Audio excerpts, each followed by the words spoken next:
Selamat sore adik-adik semua, selamat bergabung pada perkuliahan kedua mata kuliah Introductions to Linguistic. Jadi pengantar linguistik umum ini akan saya awali pemberian materi.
Baiklah, mohon maaf tadi saya ada sedikit telepon atau informasi dari rekan. Saya lanjutkan untuk konsep dasar linguistik dan linguistik sebagai ilmu. Jadi, oke, langsung saja. Untuk pengantar yang pertama, saya akan jelaskan mengenai definisi linguistik. Ya, jadi adik-adik mungkin masih awam.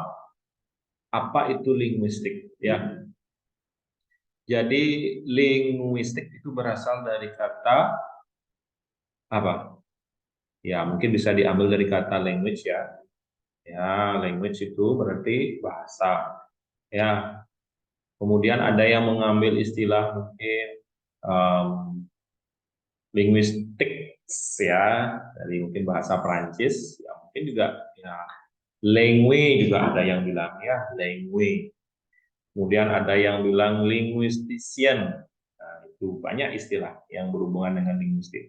Tapi secara keilmuan atau secara ilmiah, menurut ahli bahasa atau ahli linguistik, ya, ini namanya Lyons ya, bukan singa ya. Jadi linguistik itu adalah kajian ilmiah tentang bahasa, struktur bahasa dan penggunaannya. Ya, itu dari Lyons. Nah, silakan nanti kalau adik-adik mau mencari definisi linguistik dari pakar linguistik yang lain, silakan. Ya, ini saya gunakan referensi dari Lyons ya. Kemudian untuk tujuan linguistik dari apa sih tujuan dari ilmu linguistik ini ya? Tujuannya adalah untuk mempelajari bahasa, terutama memahami struktur, makna dan penggunaannya dalam masyarakat. Itu ya. Jadi silakan nanti dilihat lagi mungkin adik-adik ingin mengetahui ini secara lebih spesifik, silakan. Ya. Silakan dicari sumbernya.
Oke, mohon maaf untuk adik-adik yang berada di jalur online ya. Jadi tadi saya ada sedikit apa dari rekan sejawat informasi mengenai masalah yang ada di prodi ya. Jadi sekarang kita lanjut ke yang berikutnya. Oke. Definisi linguistik menurut Lyons ya. Ada yang bilang Lyons, ada yang bilang Lyons ya. Sekarang terserah adik-adik untuk mengucapkan, yang penting jangan Lion King ya. Jadi film dia ya. Tolong nanti diingat, diresapi ketika nanti ada yang bertanya atau dosen bertanya, biar bisa adik-adik menjawab dengan baik. Jadi menurut Lions ya, kalau saya ucapin Lions saja ya, biar lebih ke Inggris-Inggrisan. Jadi menurut George Lyons, linguistik itu adalah studi ilmiah tentang bahasa, termasuk struktur, asal-usul, dan perkembangan bahasa, serta hubungannya dengan aspek budaya. Jadi ilmu linguistik tidak bisa dipisahkan dari konsep budaya. Misal seperti kita di bahasa Bali, seperti saya. Jadi ada istilah kelinguistikan yang memang tumbuh dan berkembang dengan kebudayaan orang Bali yang diatur. Misal mungkin bahasa-bahasa pergaulan orang Bali, terutama yang paling cepat berkembang itu di bagian umpatan. Ya, itu memang tabu tapi cepat sekali perkembangannya. Ya, kemudian mungkin karena perkembangan zaman ada beberapa bahasa-bahasa yang timbul karena stunting. Ya, ya. Maupun ya, di majalah Indonesia Linguistik. Ya, oh, ya. Silakan. Oke, ya. Oke, silakan bergabung. Sudah masuk grup ya? Belum. Belum, ya. Oke. Oke, terakhir ya, silakan. Jadi hari ini materinya sudah saya sampaikan ke rekan-rekan yang lain di Introduction to Linguistic ya, mengenai apa itu linguistik ya. Kemudian siapa saja pakarnya, ini saya jelaskan langsung. Sekarang sudah di slide yang ketiga ya, dari jadi judul di awal. Jadi kembali tadi aspek budaya, kemudian sosial. Nah, sosial itu harus ada interaksi sosial nanti yang membuat bahasa itu semakin berkembang ya secara linguistik. Kemudian psikologis manusia itu sendiri. Jadi secara psikologis bahasa itu juga akan berkembang. Oke. Banyak sekali obstacle yang saya mengajar, jadi mohon agak ini sedikit ya, agak disiplin sedikit. Untuk psikologis manusia di sini, jadi bahasa yang kita gunakan itu sedikit tidak juga dipengaruhi oleh psikologi kita ya. Jadi ini juga yang akan dikaji dalam kajian linguistik ya. Bagaimana nanti kita berbicara dalam situasi yang mungkin keadaan yang stabil atau tidak, nanti juga akan dikaji ya. Di sana nanti mungkin fonologi yang akan banyak mengambil peran. Di sini juga ilmu linguistik melibatkan analisis komprehensif atas sistem suara, kata, dan kalimat, serta cara bahasa digunakan dalam komunikasi dan interaksi sosial. Definisi ini mencakup aspek-aspek esensial dari ilmu linguistik dalam memahami bahasa dan penggunaannya di masyarakat. Nah, jadi secara garis besar, definisi linguistik yang disampaikan oleh George Lyons ini adalah berkenaan bahasa itu terikat atau terkoneksi dengan aspek budaya, sosial, dan psikologis manusia. Jadi tidak bisa dipisahkan. Ingat ya, nanti George Lyons itu ahli linguistik. Oke, silakan Mas. Ya, yuk, silakan Mas.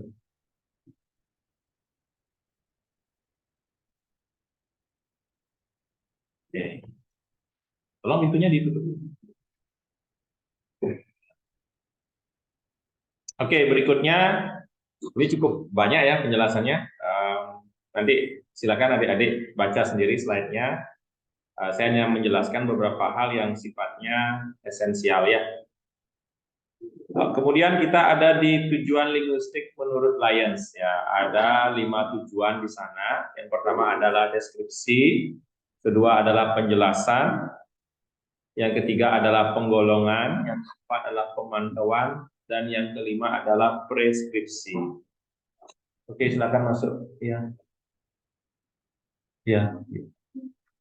Tolong nanti kuliahnya lebih disiplin lagi ya. Kalau jam 5, jam 5 ya. Oke, kalau bisa lebih awal. Kalau tidak bisa memang ya online saja. Ya. Terus terang, saya lebih suka disiplin. Kalau memang tidak bisa hadir, ya lebih baik online. Ya. Jadi saya sudah berikan kebijakan, mohon nanti adik-adik bisa lebih awal lagi. Oke, ya bagi semua ya, tolong ya. Berikutnya, kita lihat ya deskripsi di sana adalah penggambaran. Jadi Lion di sini mempunyai tujuan yang sifatnya deskriptif, jadi penggambaran terhadap bahan-bahan yang menjadi dasar pembentukan bahasa, ya seperti kata dan kalimat yang digunakan untuk berkomunikasi. Kemudian ada explanation atau penjelasan. Jadi di sini memberikan penjelasan mengenai fenomena bahasa. Ya, fenomena bahasa yang bisa diamati. Misalnya pola-pola, konteks sosial, budaya dan psikologis.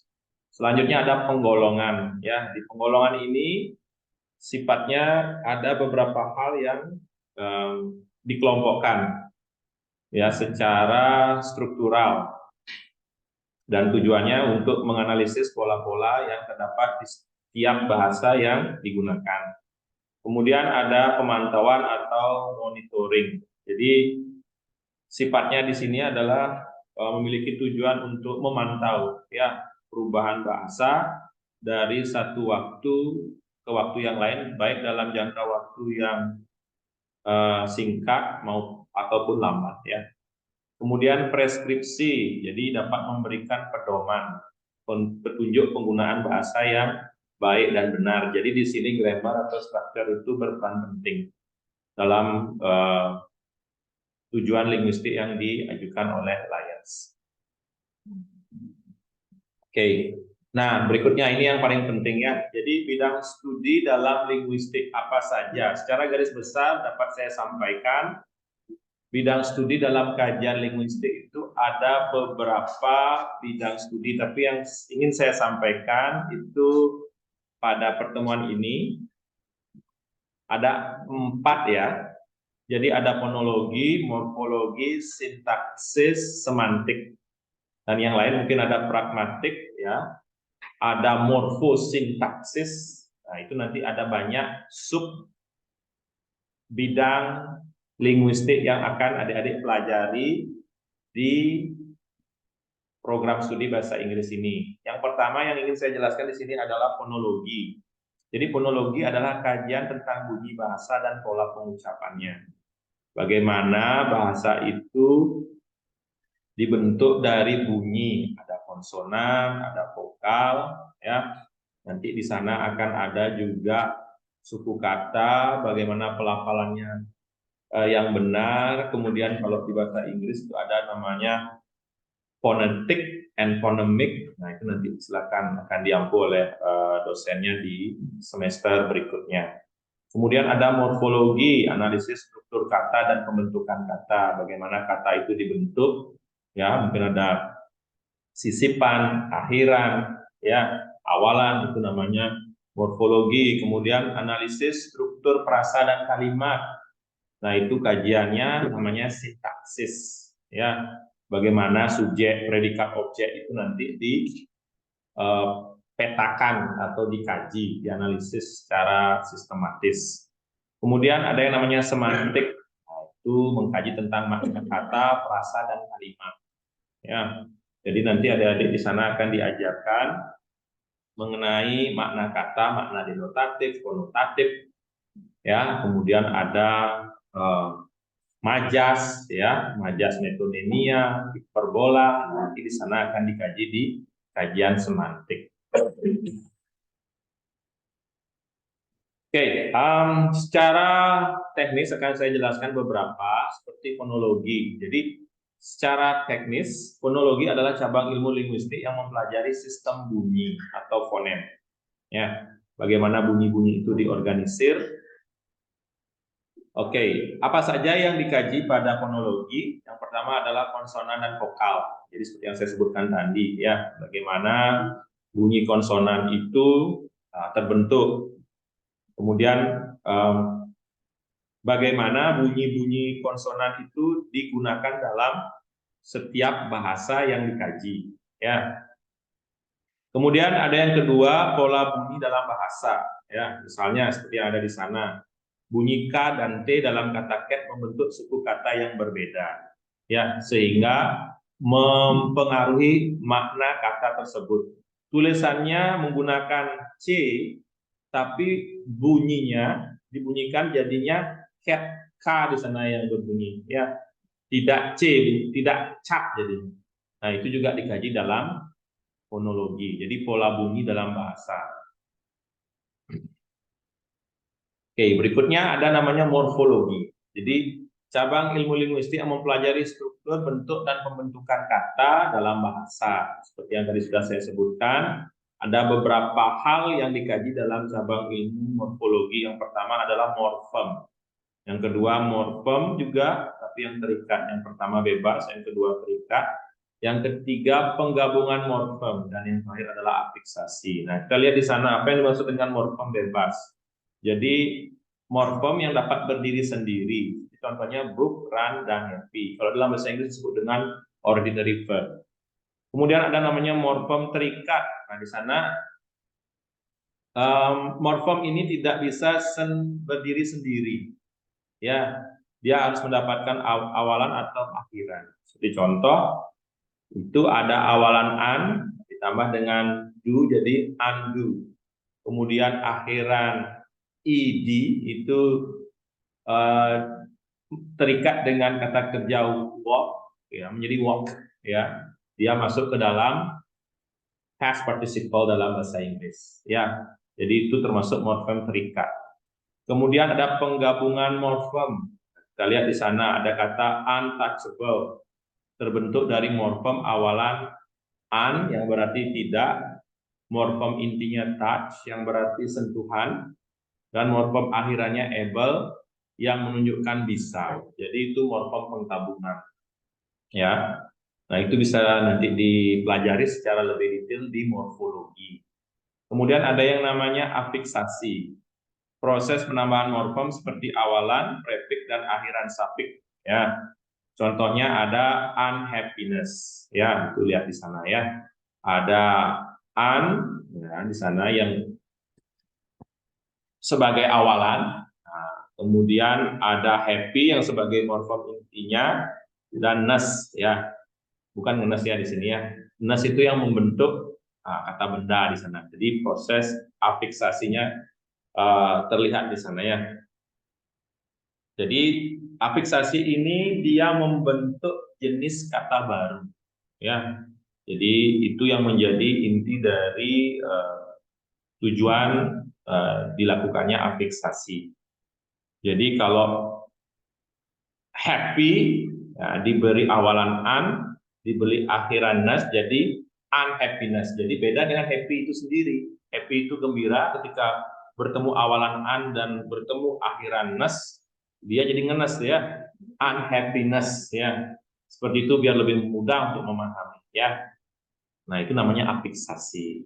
Nah, itu baru satu atau beberapa contoh yang bisa kita temukan. Nanti kalau ada yang tertarik untuk mempelajari morfologi atau menggunakan morfologi sebagai bahan kajian penelitian, silakan. Ya, oke, berikutnya saya akan jelaskan tentang sintaksis atau sintek. Sudah ada dapat sintek di sini? Belum, ya? Sudah dapat sintek? Nah, ini kita lihat di sini secara garis besar. Sintaksis adalah cabang ilmu linguistik yang mempelajari struktur kalimat dalam bahasa, termasuk hubungan gramatikal antara kata, frasa, dan klausa yang membentuk kalimat. Ya, kita lihat di sini ada beberapa hal yang dikaji dalam sintaksis. Yang pertama adalah tatanan kata, yang kedua frasa, tiga klausa, empat peran kata dalam kalimat. Tatanan kata contohnya the cat chased the mouse, itu memiliki makna yang berbeda dengan the mouse chased the cat. Ya, itu tatanan katanya berbeda. Berbeda tatanan kata, berbeda pula makna. Kemudian ada prasa. Nah, ini adalah sekumpulan kata yang membentuk unit gramatikal. Contohnya, she is reading a book. Prasa reading a book adalah prasa verbal. Jadi prasa itu adalah sekumpulan kata yang membentuk unit gramatikal. Jadi reading a book adalah prasa verbal, bukan klausa. Jadi di breakdown untuk menemukan prasa. Jadi itu tugas dari sintaksis. Kemudian klausa. Klausa adalah unit gramatikal yang terdiri dari subjek dan predikat. Contoh, he eats apple, klausa utamanya, dan because he was hungry, klausa subordinatif. Nah, jadi di sana, klausa di sini dikaji dalam sintaksis, ya. Bedakan nanti klausa dengan kalimat. Jadi klausa adalah unit gramatikal yang terdiri dari subjek dan predikat, ya, minimal, ya. Jadi kalau dia mau ditambahkan dengan klausa subordinatif bisa, ya. Itu silakan dilihat di sana. Kemudian peran kata dalam kalimat. Peran kata seperti subjek, objek, pelengkap. Ya, jadi lihat di sana ada predikat juga, ya. Jadi hal-hal itu atau komponen-komponen tersebut akan mempengaruhi peran kata dalam kalimat, ya. Misalnya kalau kita mau melihat di sana ada he, okay, he hit John, ya. He hit John today. Nah, di sana kita lihat peran-perannya, ya. Subjeknya he, kemudian predikatnya hit, John-nya objek, today-nya adverb of frequency. Nah, sekarang dikaji itu yang mana yang subjek sebagai pembentuk kata atau pembentuk pelakunya di sana, perannya seperti apa dalam sintaksis, nanti di sana dikaji. Kemudian predikatnya atau verb-nya itu mempengaruhi apa? Nah, silakan nanti dilihat di tatanan sintaksisnya, ya. Saya hanya jelaskan secara sekilas, nanti secara detail saya akan breakdown lagi di pertemuan berikutnya supaya waktunya cukup, ya. Kemudian ada semantik. Jadi, ini semantik adalah cabang ilmu linguistik yang mempelajari makna dalam bahasa. Jadi, makna bahasa itu contohnya seperti makna konotatif dan denotatif. Ya, jadi ada juga relasi antar kata, ya, bagaimana makna dipengaruhi oleh konteks dan penggunaannya dalam berbagai situasi komunikasi. Oke, yang pertama kita lihat di sana ada makna kata. Jadi makna kata yang kita bisa lihat di contoh 1 dan contoh 2. Contoh 1, anak dalam bahasa Indonesia memiliki makna sebagai keturunan. Sedangkan kita lihat di sana, bright dalam bahasa Inggris memiliki makna cerdas atau bercahaya. Nah, itu, ya. Jadi perbedaan makna semantik antara anak dan bright itu berbeda dalam contoh di sana, ya. Jadi anak secara harfiah itu berarti ya anak yang dilahirkan oleh ibunya atau dimiliki oleh orang tuanya. Sedangkan dalam makna semantik dia berarti keturunan atau keturunan seseorang. Kemudian yang contoh kedua itu bright. Ya, bright itu artinya dalam bahasa Inggris harfiahnya ya bercahaya, ya. Tapi kalau secara semantik bisa dia dilihat makna katanya berarti cerdas, ya. Kemudian kita lihat di sana ada sinonim dan antonim. Nah, ini sudah terbiasa, ya, atau umum dipahami, ya. Jadi di sana ada happy, joyful yang artinya mirip, ya, similar meaning. Kemudian ada antonim, nah, itu ada contradiction atau perlawanan, perbedaan. Ada hot and cool, nah, itu contoh antonim. Kemudian ada polisemi, ya, contohnya kata batu, ya, dapat memiliki makna berbeda tergantung pada konteksnya, seperti batu yang berarti bebatuan dan batu yang berarti unit penimbang, ya. Katanya sama tapi maknanya berbeda. Kemudian ada makna konotatif dan denotatif. Nah, makna denotatif itu makna sebenarnya, sedangkan makna konotatif itu makna tidak sebenarnya. Contoh, kucing, itu makna denotatifnya adalah hewan mamalia yang suka bersuara mengeong, ya. Kemudian kucing juga dapat memiliki makna konotasi positif, ya, itu di sana dijelaskan nanti kelembutan atau kemandirian. Jadi karena bulunya yang lembut, ya, bisa diasosiasikan bahwa sesuatu yang memiliki kelembutan. Kemudian ada makna implisit dan atau makna tersirat, ya. Jadi makna ini tidak secara eksplisit diucapkan. Sebagai contoh, dia memiliki kepribadian yang berwarna-warni. Jadi dia memiliki kepribadian yang menarik dan beragam. Ya, ini cukup banyak slide-nya. Oke. Kemudian linguistik sebagai ilmu sosial. Nah, ini ada hubungan antara bahasa dan masyarakat. Jadi bahasa dan masyarakat itu tidak bisa dipisahkan. Karena masyarakat adalah yang sebagai penjaga, pengembang sekaligus pemusnah bahasa itu sendiri. Ya, kalau masyarakatnya punah, biasanya bahasanya ikut punah. Ya, kecuali masih ada yang mau melestarikan. Mungkin seperti bahasa Sanskerta, walaupun penuturnya sudah hampir tidak ada, tetapi bahasanya masih bisa dipelajari. Ya. Kemudian pengaruh bahasa terhadap budaya, norma, dan nilai-nilai sosial. Ya, jadi bahasa itu sangat berpengaruh terhadap perkembangan budaya, norma, dan nilai-nilai sosial. Jadi bahasa juga menunjang peradaban suatu bangsa. Kalau bahasa yang dikembangkan itu berkembang dengan baik dan penuturnya juga menjaga keberlangsungan bahasa itu dengan baik, maka norma dan nilai-nilai sosial terkandung dalam bahasa itu juga akan terjaga dengan baik.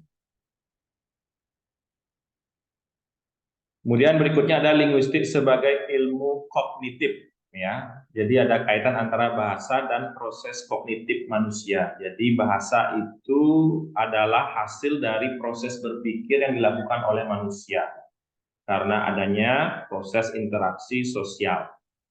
Makanya bahasa itu berkembang sesuai dengan kebutuhan sosialnya, ya. Dan juga bahasa itu mempunyai spesifikasi tertentu pada struktur sosial tertentu, ya. Semakin tinggi struktur sosialnya, semakin formal ragam bahasa yang digunakan. Sebaliknya, semakin rendah struktur sosialnya, semakin rendah ragam atau tingkat keformalan bahasa yang digunakan. Kemudian pengaruh bahasa terhadap cara berpikir dan memahami dunia. Nah, ini yang disampaikan oleh Lakoff, ya. Jadi Lakoff ini juga seorang linguis yang besar peranannya terhadap perkembangan ilmu linguistik di abad modern. Nah, ini dia, ya. Jadi nanti akan saya tambah untuk penjelasannya, ya, karena tadi ada beberapa hal yang cukup menguras waktu kita. Nanti saya akan berikan link lagi, nanti akan saya infokan supaya saya bisa menjelaskan semua materi hari ini. Lanjutkan nanti dengan pemberian tugas, ya. Kemudian ada linguistik kognitif menurut Lakoff, ya. Jadi Lakoff di sini adalah salah seorang ahli linguistik, ya, yang memiliki perhatian pada linguistik kognitif, ya. Jadi linguistik yang lebih mengutamakan signifikansi dalam bahasa yang diperoleh melalui cara berpikir yang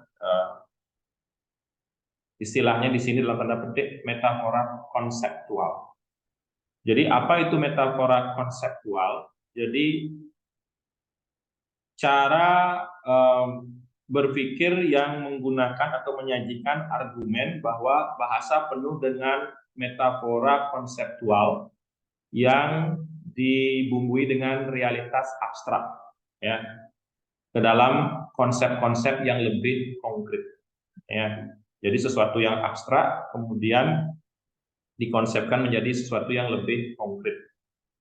Misalnya kita bisa lihat di sana ada contohnya di kepemimpinan metafora. Misalnya kata waktu adalah uang, ya, atau istilah waktu adalah uang. Jadi mempengaruhi cara kita memandang mengelola waktu, ya. Jadi waktu itu disamakan dengan uang. Kalau dulu waktu tidak disamakan dengan uang. Tapi ketika Lakoff menawarkan ide linguistik kognitif ini, bahwa dia memberikan penjelasan mengenai waktu itu adalah uang, jadi mempengaruhi cara kita memandang dan mengelola waktu sebagai sesuatu yang berharga, ya, sangat berharga. Kemudian ada lagi dalam konsep embodied mind. Lakoff menekankan bahwa pemahaman bahasa terkait erat dengan pengalaman tubuh dan pikiran kita. Bahasa tercermin dalam proses fisik dan sensori kita, dan konsep-konsep abstrak sering terkait dengan pengalaman fisik dan sensorik, ya. Jadi apa yang kita alami itu tidak jauh dari pengalaman fisik dan sensor penglihatan mata kita, ya. Jadi itu yang disebut dengan konsep embodied mind. Oke, saya akan tutup untuk sesi 1, saya akan tambah di sesi 2. Jadi saya kirim linknya ya, langsung ya, karena waktu sudah habis untuk penggunaan Zoom yang free.